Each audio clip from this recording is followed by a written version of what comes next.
સો hi guys, good morning. કેમ છો તમે બધા? હોપ કે તમે મજામાં જ હશો. હું બી મજામાં છું. બસ મસ્ત ઘરે કામકાજ પતાવીને વહેલા હું આવી ગઈ દુકાને. મહિને આજે જવું તું બહાર, એટલે મને કે આજે શોપ તું ખોલજે. મેં તો કંઈ વાંધો નહીં.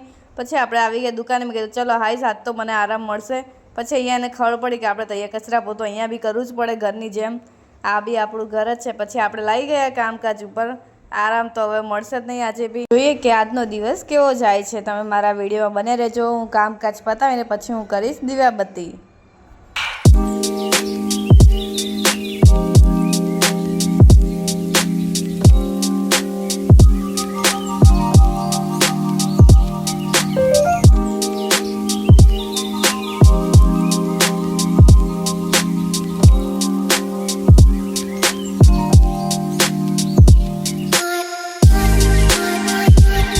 ગાઈસ, બધું જ કામ પતી ગયું છે મારું. હવે હું કરી લઉં દીવાબત્તી અને જોઈએ કે આજનો દિવસ કેવો જાય છે, હું ક્યાં જઉં છું, શું કરું છું. તમને બધું જ મારા વિડીયોમાં બતાવીશ. તો મારા વિડીયોમાં એન્ડ સુધી તમે બને રહેજો.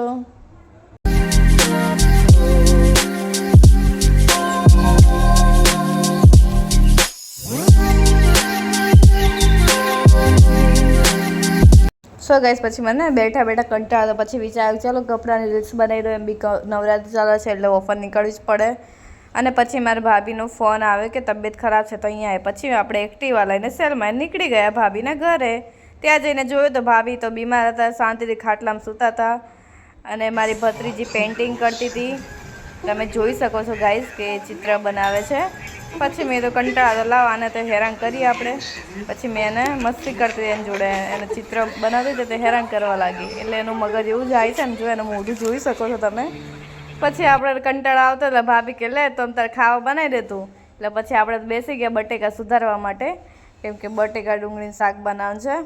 સો બસ શાક બનાવવા બેસી ગઈ અને પછી મેં બાંધ્યો લોટ.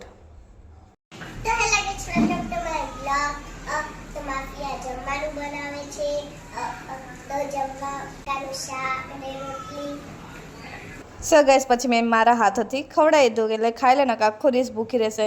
અને વિડીયો અહીંયા જ એન્ડ કરો. તમને મારો વિડીયો સારો લાગે લાઈક શેર સબસ્ક્રાઈબ કરવાનું ભૂલતા નહીં બધા. ટાટા.